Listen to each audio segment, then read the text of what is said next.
गुस्ताखी माफ हरियाणा में आपका स्वागत है। हरियाणा में 50 साल से खोजी पत्रकारिता कर रहे पवन कुमार बंसल आज हम चर्चा करेंगे अरावली में इलीगल माइनिंग करने वाला माफिया और फरीदाबाद पलवल में माइनिंग करने वाला रेत माफिया इतना ताकतवर है, इनके आगे हरियाणा सरकार तो लाचार है। और मुझे लगता है एनजीटी भी भाई अंग्रेजी में कहा गया था टूथलेस या टीथलेस टाइगर बन के रह गया है। अब गोबल्स ने एक बात कही थी, 100 बार झूठ बोलो लोग सही मानेंगे, तो ये नुक्ता गोबल्स से हरियाणा सरकार ने ले लिया है। कहते रहो कुछ नहीं हो रहा, कुछ नहीं हो रहा, लोग सही मान लेंगे भाई वाकई कुछ नहीं हो रहा होगा। अखबार वाले वैसे बकवास करते हैं या पोषण वाले वैसे मुद्दा बढ़ा रखते हैं। आपको बता दें ट्रिब्यून अखबार में खबर छपी, illegal bridges come up on Yamuna where sand mining green various Yamuna पे इलीगल जो माइनिंग है सैंड की उसको सुविधाजनक बनाने के लिए इलीगल ब्रिज बन गया है। और ये जो ब्रिज बने हैं, जो पुल बने हैं, बिना इन्वायरमेंट क्लियरेंस के बने हैं, जो कि इलीगल माइनिंग के लिए यूज किए जाते हैं। और रिवर में से रेत निकाला जाता है और इन पुलों के ऊपर से वो दिया जाता है। पलवल में कॉन्ट्रैक्ट दिए गए हैं, लेकिन सरपंचों का कहना है कि ये सब कुछ इन्वायरमेंट क्लियरेंस के बिना किया जा रहा है। लोगों ने जो लोकल एमएलए है गौरव गौतम जनाब मिनिस्टर भी है उसको बताया और इस वहाँ की से लैंड ऑर्डर की थ्रेट भी हो गई है, माइनिंग माफिया दे रहा है। जनाब गौतम ने कह दिया स्टेट गवर्नमेंट की जीरो टॉलरेंस है भाई, जैसे मनोहर लाल कहते हैं ना उनके गुरु जीरो टॉलरेंस है और mining issue will look investigation conducted on the spot. जनाब ने बयान दे दिया इन्वेस्टिगेशन किया जाएगा।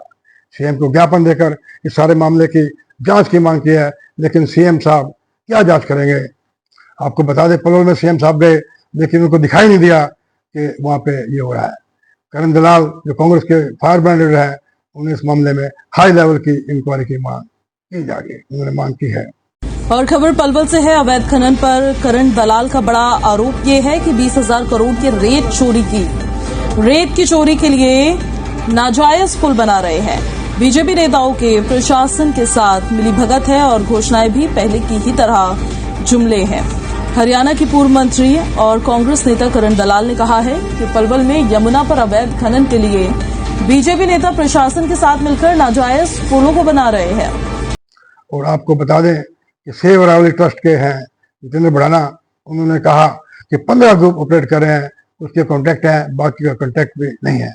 इनमें आपस में लड़ाई होती रहती है दोनों ग्रुपों में और आर्म्ड वार होते रहते हैं और इससे यहाँ पे लैंड ऑर्डर की सिचुएशन को भी खतरा पैदा हो सकता है।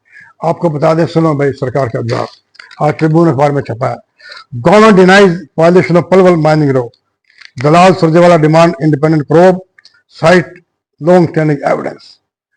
रणदीप सुरजेवाला करण दलाल ने इंक्वायरी की मांग की, लेकिन सरकार ने कह दिया पलवल में माइनिंग में कोई उल्लंघन नहीं हो रहा है भाई। अब बता दें आपको क्या एक ऑफिशियल स्टेटमेंट जारी करी गई है जिसमें फाइंडिंग आई है। एक joint inspection committee mining department Faridabad Palwal, irrigation महकमा पलवल और इन्फोर्समेंट ब्यूरो पलवल, उन्होंने बयान दिया भाई, इंक्वायरी रिपोर्ट दिया, no illegal mining is being done in Dostpur village and no obstruction for diversion in the flow of Yamuna was found during the joint inspection. जब इन 3 महकमों के छोटे कर्मचारियों ने इंस्पेक्शन किया तो पाया गया कोई पुल नहीं बनाया गया और कोई वहां पे इलीगल माइनिंग ही हो रही है। अरे भाई जनाब बता दें, इस माफिया के आगे हरियाणा में माफिया इतना सक्रिय है, सुप्रीम कोर्ट के चीफ जस्टिस कह चुके हैं कि माफिया इतना सक्षम है, अपना ही बचाव कर सकता है, उन अफसरों का भी बचाव कर सकता है जो कि माफिया को संरक्षण दे रहा है। ऐसा सुप्रीम कोर्ट ने नू में फॉरेस्ट एरिया में माफिया द्वारा 25 मीटर सड़क फॉरेस्ट लैंड में बनाए जाने पर टिप्पणी करते हुए कहा था। माफिया के तार कितने लंबे जुड़े हुए हैं, छोटे छोटे कर्मचारी क्या इंक्वायरी करेंगे। करण दलाल ने बताया कि मामला इन्वायरमेंट क्लियरेंस का है, इसका स्पष्टीकरण आना चाहिए था इन्वायरमेंट महकमे की तरफ से, मिनिस्टर की तरफ से या सीएम की तरफ से इसका महकमा आना चाहिए था। आपको बता दें सोनीपत में भी इस तरह की वो हो रही है एक्टिविटी।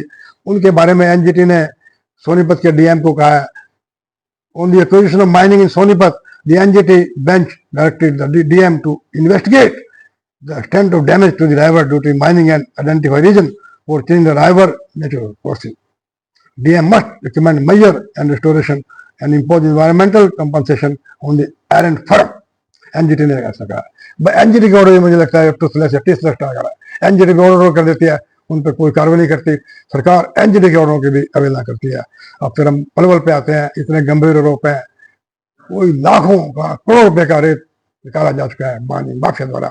सरकार के 4 मंझोले अफसरों ने जवाब बयान दे दिया, इंस्पेक्शन हुआ है भाई, कुछ भी नहीं हुआ, इंस्पेक्शन में कुछ भी नहीं निकला। इससे पहले जब नूह में हमने रिपोर्टें छापी इलीगल उसका माइनिंग की, तो महकमे के वजीर का बयान आ गया, वीडियो दे दिया, मैं पहाड़ों पर चढ़ा, मैंने वहां देखा, मैं उछला कूदा, वहां पे कोई माइनिंग नहीं हो रही थी। अरे बड़ा शर्म की बात है। आपको बता दें, पत्थरों की चोरी हो रही है, नहरों से रेते की चोरी हो रही है।